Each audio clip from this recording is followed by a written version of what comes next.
Hello friend, welcome back to my YouTube channel. आज की film की स्टोरी जल परियों की रहस्यमय दुनिया में अपने प्यार को ढूंढने गए एक इंसान पर आधारित है। फिल्म की कहानी आपका दिल छू लेगी, इसलिए वीडियो को आखिर तक जरूर देखें। तो अब कहानी शुरू करते हैं। फिल्म की शुरुआत में समुंदर में एक जहाज दिखाया जाता है जिस पर कुछ व्यापारी अय्याशी कर रहे होते हैं। वो लोग जहाज के नकाबपोश मालिक से कहते हैं, हमने तुम्हें इतने सोने के सिक्के इसलिए दिए हैं ताकि मजे करने के लिए तुम हमें एक खूबसूरत जलपरी दो।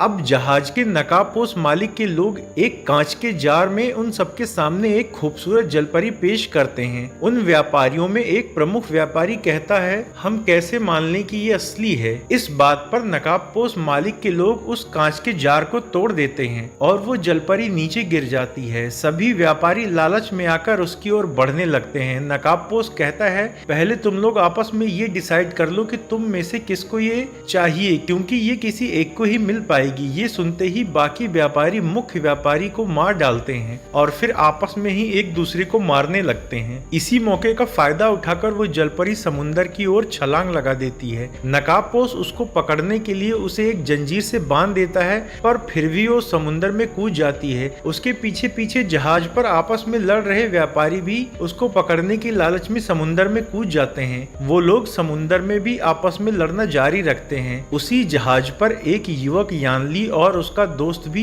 होते हैं। यानली के गले के अंदर जलपरियों का एक मोती होता है जिसकी वजह से वो पानी के अंदर सांस भी ले सकता है और तेज गति से तैर भी सकता है। ये मोती उसके गले में कैसे आया, ये आपको आगे की कहानी में पता लगेगा। तो जलपरी के भाग जाने पर यानली का दोस्त नशे में डूबे यानली को जगाता है। अब यानली भी उस जलपरी को पकड़ने समुंदर में कूद जाता है और उस जलपरी को समुंदर से पकड़कर वापस जहाज पर ले आता है। लेकिन तभी हम देखते हैं कि जहाज के नकाबपोश लोग उस जलपरी को एक सिंहासन पर बिठा देते हैं और यानली पर तलवार से हमला करने लगते हैं। लेकिन यानली अपनी कुशल तलवारबाजी से उस नकाबपोश को हराकर उसका नकाब अपने तलवार से काट देता है। नकाब उतरने पर यानली उसको पहचान लेता है, क्योंकि यानली पहले भी उससे लड़ चुका था, पर तब वो जिंदा बच गया था।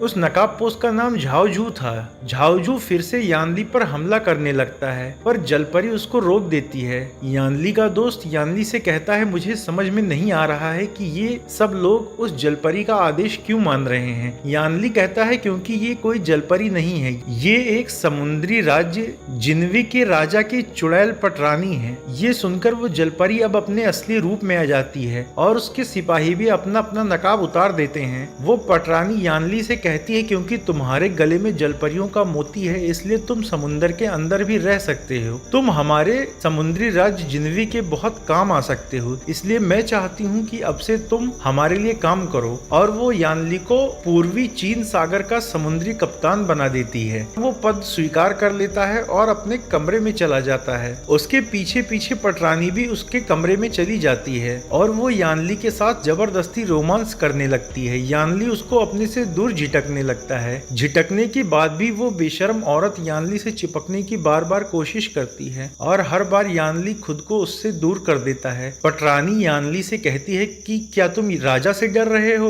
तुम डरो मत, क्योंकि ये पूरा इलाका राजा ने मेरे हवाले कर रखा है। यानली कहता है, मैं डर की वजह से तुमसे दूर नहीं हो रहा हूँ, बल्कि मुझे तुम में कोई दिलचस्पी नहीं है, इसलिए तुमसे दूर हो रहा हूँ। पटरानी कहती है, मैं जानती हूँ तुम्हारी दिलचस्पी तुम्हारी एक पुरानी प्रेमिका जलपरी में है, जिसकी तलाश में तुम आज भी इधर उधर भटकते हो। यानली चौंक जाता है कि इसको ये कैसे पता लगा। दरअसल कई सालों पहले समुंदर में डूब रहे यानली को शियू नाम की एक जलपरी ने बचाया था। उस समय यानली समुंदर के अंदर सांस ना ले पाने की वजह से मरने के कगार पर था, इसलिए शियू ने अपने गले के अंदर का जादुई मोती यानली के गले के अंदर डाल दिया, जिससे यानली तो बच गया, पर शियू की जलपरी वाली शक्ति चली गई और धीरे धीरे दोनों में गहरा प्यार हो गया। दोनों ने पीच ब्लॉसम आइलैंड में कुछ वक्त भी साथ गुजारा, लेकिन फिर अचानक एक दिन शियू कहीं चली गई। तब से आज तक यानली सभी समुद्री जहाजों पर यात्राएं करता है ताकि एक दिन वो अपने प्यार शियू से वापस मिल सके और उसको उसका मोती वापस लौटा सके। यानली पटरानी की बातों का कोई जवाब नहीं देता और कमरे से बाहर निकल जाता है। बाहर चादर से ढकी हुई कुछ लाशें रखी हुई होती हैं। यानली वहां खड़े दूसरे सेनापति झाओ झू से इन लाशों के बारे में पूछता है। झाओ बताता है कि ये जापानी समुद्री लुटेरों की लाशें हैं। इन लोगों को पता नहीं किस जीव ने मारा है। वहां मौजूद खुद एक सिपाही जो कि काफी डरा हुआ होता है वो बताता है कि मैंने उस शैतानी जीव को देखा है, उसे मारा नहीं जा सकता। वो मुंह के रास्ते शरीर में घुसता है और फिर शरीर के अंदर का सब कुछ खाकर शरीर को खोखला कर देता है। इसी बीच वहां रखी एक लाश का पेट फूलने लगता है और फिर पेट फाड़कर वो शैतानी कीड़ा उसके पेट से बाहर आ जाता है। वो कीड़ा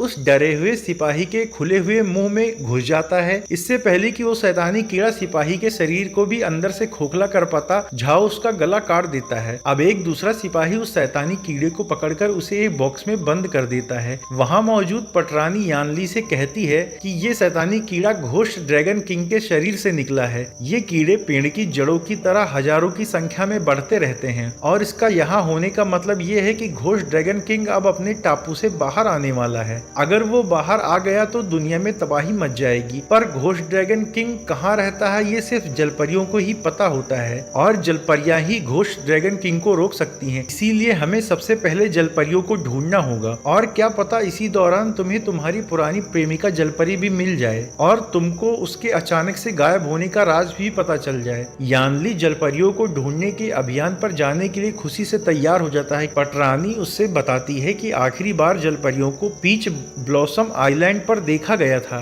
यानली अब वहां से अपने कमरे में जाकर उस आइलैंड पर जाने की तैयारी करने लगता है। इधर झाओझो पटरानी से कहता है अगर मैं यानली का गला काट दूं तब भी तो उसके गले में मौजूद जलपरियों वाला मोती आपको मिल जाएगा, क्योंकि आपके जलपरियों को खोजने का मुख्य मकसद तो यही है ना। पटरानी कहती है तुम नहीं जानते, सिर्फ एक मोती से मैं हमेशा जवान और ताकतवर नहीं बनी रह पाऊंगी। दरअसल पटरानी का जलपरियों तक पहुंचने का मुख्य मकसद घोस्ट ड्रैगन किंग तक पहुंचना नहीं था, बल्कि उसका असली मकसद था यानली की मदद से जलपरियों तक पहुंचना, ताकि वो उन जलपरियों को मारकर उनका मोती निकाल ले और हमेशा जवान और ताकतवर बनी रहे। उधर यानली पटरानी के इस असली मकसद से अनजान था कि वो उसका इस्तेमाल जलपरियों तक पहुंचने के लिए करना चाहती है। अगले दिन सुबह यानली अपने दोस्त के साथ जहाज से उतरकर एक छोटी नाव लेकर पीच ब्लॉसम आइलैंड की खोज में निकल जाता है। उसके गले में जादुई मोती होने की वजह से उसमें जलपरियों जैसी रफ्तार होती है, इसलिए वो नाव को तेज गति से ढकेलता हुआ आगे ले जाता है। आखिरकार वो दोनों पीच ब्लॉसम आइलैंड पर पहुंच जाते हैं। वहां सिर्फ जलपरियां ही होती हैं जो जल क्रीड़ा कर रही होती हैं। उन्हीं जलपरियों के बीच वो जलपरी शियू भी होती है जिसे यानली प्यार करता है और इतने सालों से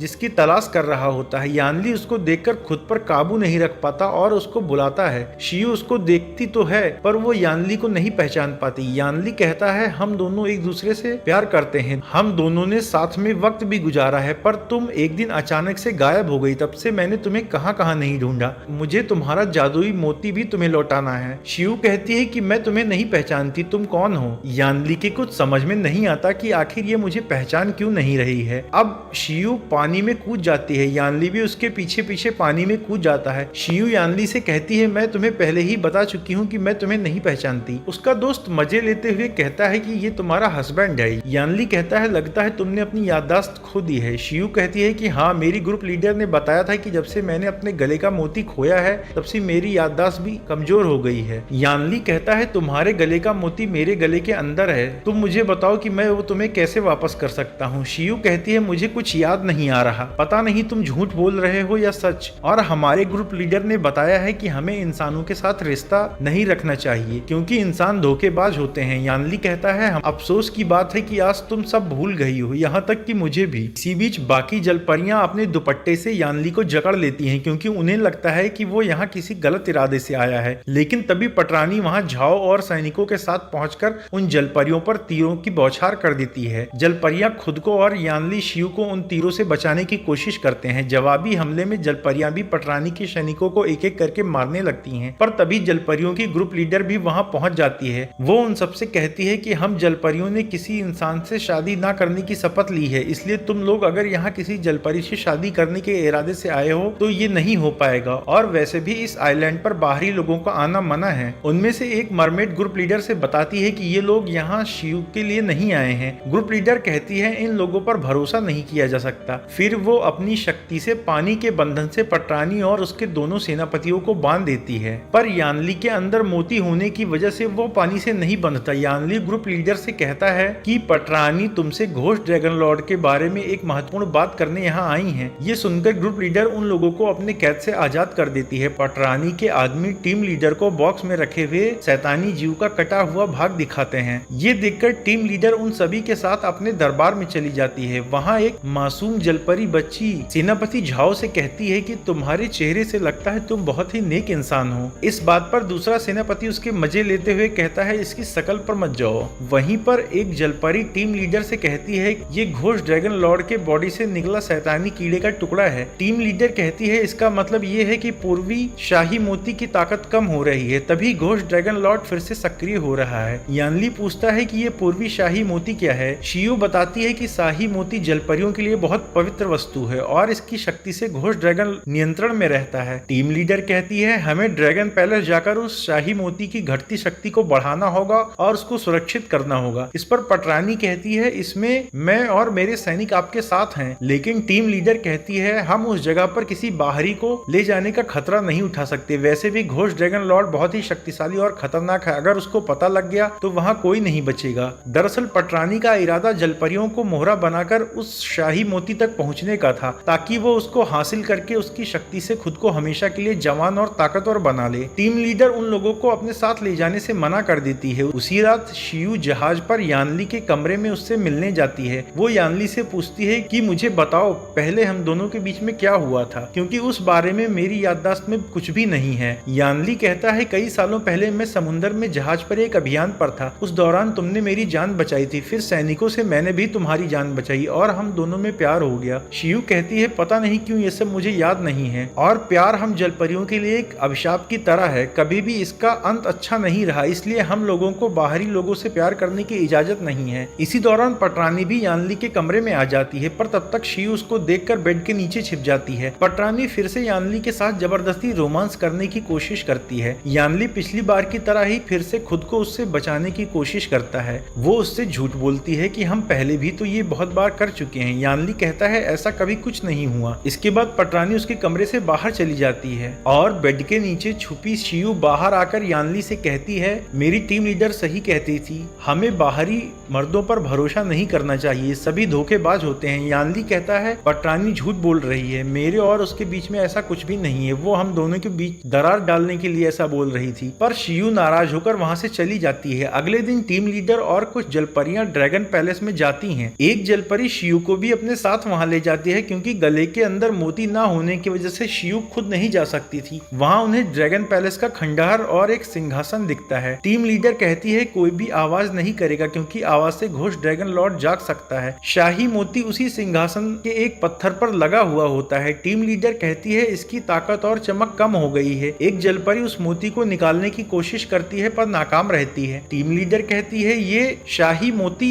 सिर्फ वही निकाल सकता है जिसे इसकी शक्ति द्वारा चुना गया हो और जिसमें टीम लीडर बनने की काबिलियत हो। कोई भी जलपरी उस मोती को हिला नहीं पाती, सिर्फ शियू ही उस शाही मोती को पत्थर से निकालने में कामयाब होती हैं। दूसरी ओर लालची पटरानी पीच ब्लॉसम आइलैंड पर आराम कर रही बाकी जलपरियों की अपनी सैनिकों से गला काटकर हत्या करवाने लगती है, ताकि उनके गले से वो जादुई मोती ले सके। वो लोग उस छोटी जलपरी बच्ची को भी नहीं छोड़ते जिसने झाओ की तारीफ की थी। झाओ उस जलपरी बच्ची को बचाना चाहता है, पर दूसरा सेनापति उस बच्ची का भी गला काट देता है और मोती निकाल लेता है। ये देखकर झाओ बहुत नाराज होता है, पर मजबूरी में वो कुछ कर नहीं पाता। दूसरा सेनापति जलपरियों का गला काटकर इकट्ठा की हुई सारी मोती पटरानी को दे देता है। पटरानी उससे खुश होकर उसे भी एक जादुई मोती देती है। उधर पटरानी की हरकतों से अनजान टीम लीडर और बाकी जलपरियां वहां से शाही मोती लेकर वापस लौटने ही वाली होती हैं कि तभी घोष ड्रैगन लॉर्ड जाग जाता है। जलपरियां उसको रोकने की कोशिश करती हैं, पर वो बहुत क्रोध में होता है और सब पर हमले करने लगता है। वो टीम लीडर को भी घायल कर देता है। इसी बीच यानली और उसका दोस्त भी वहां पहुंच जाते हैं। यानली अपने दोस्त से घोष ड्रैगन लॉर्ड पर बारूदी गोले फेंकने को कहता है। बारूदी गोलों के ब्लास्ट से घोष लॉर्ड की भुजाओं के टुकड़े होने लगते हैं, पर उसकी अनंत भुजाएं होती हैं जो घटने की बजाय बढ़ती ही जाती हैं। टीम लीडर अपनी छड़ी की शक्ति से पानी के बहाव को ऊपर करके बाकी जलपरियों और यानली के साथ वहां से वापस पीच ब्लॉसम आइलैंड पर पहुंच जाती है। उसी रात यानली और शियू मिलते हैं और प्यार भरे लम्हे साथ में गुजारते हैं। शियू कहती है मुझे बताओ कि मैं ऐसा क्या करूं कि जिससे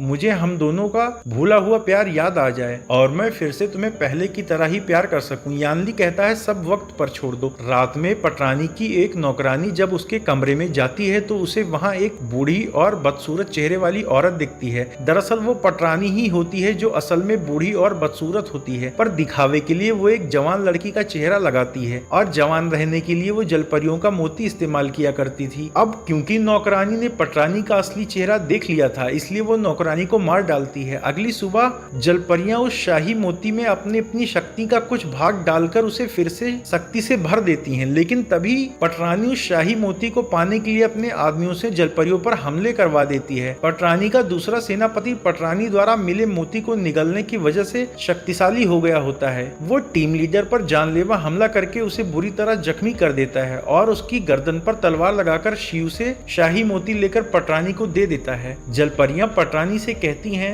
तुमने मोतियों के लिए हमारे इतने जलपरियों का गला काट दिया, अभी भी तुम्हारा मन नहीं भरा। पटरानी कहती है, ये शाही मोती उन सब मोतियों से ज्यादा पावरफुल है, इससे मैं हमेशा जवान और शक्तिशाली बनी रहूंगी। टीम लीडर कहती है, अगर इस शाही मोती को तुमने खुद के अंदर समा लिया तो भले ही तुम जवान और शक्तिशाली बनी रहोगी, पर इससे घोस्ट ड्रैगन लॉर्ड सक्रिय होकर सभी समुद्री राज्यों में तबाही मचा देगा। पटरानी टीम लीडर की बात अनसुनी करके उस शाही मोती को खुद में समाहित कर लेती है, जिससे उसमें जलपरियों की असीम शक्ति आ जाती है। वो अपने आदमियों से उन सभी को मार डालने को कहती है, पर यानली और उसका दोस्त वहां बारूदी गोले का ब्लास्ट करके जलपरियों को लेकर वहां से बाहर की ओर निकल जाते हैं। घायल हो चुकी टीम लीडर मरने के कगार पर होती है, इसलिए वो शिव से कहती है, मैं आज तुम्हें एक राज बताती हूँ। तुम्हारी प्यार वाली याददाश्त मैंने ही तुम्हारे दिमाग से मिटाई थी, क्योंकि हम जलपरियों के लिए प्यार एक अभिशाप की तरह है और हमारा समुदाय एक साथ बना रहे, इसलिए मुझे ऐसा मजबूरी में करना पड़ा। इसके बाद वो यानली के गले लगकर मर जाती है। उधर पटरानी पीच ब्लॉसम आइलैंड को तबाह करने के लिए जहाज पर लगी तोपों से उस पर हमले करवाने लगती है। ये देखकर टीम लीडर की मौत से दुखी जलपरियां पटरानी को रोकने के लिए शिव को टीम लीडर की जादुई छड़ी देकर उसे नया टीम लीडर बना देती हैं। यानली भी उसका समर्थन करता है और ये लोग पटरानी के जहाज पर हमला करने के लिए समुद्र में उतर जाते हैं। पटरानी का दूसरा सेनापति तोपों से आइलैंड और जलपरियों पर हमले जारी रखता है। मौका पाकर झाओ पटरानी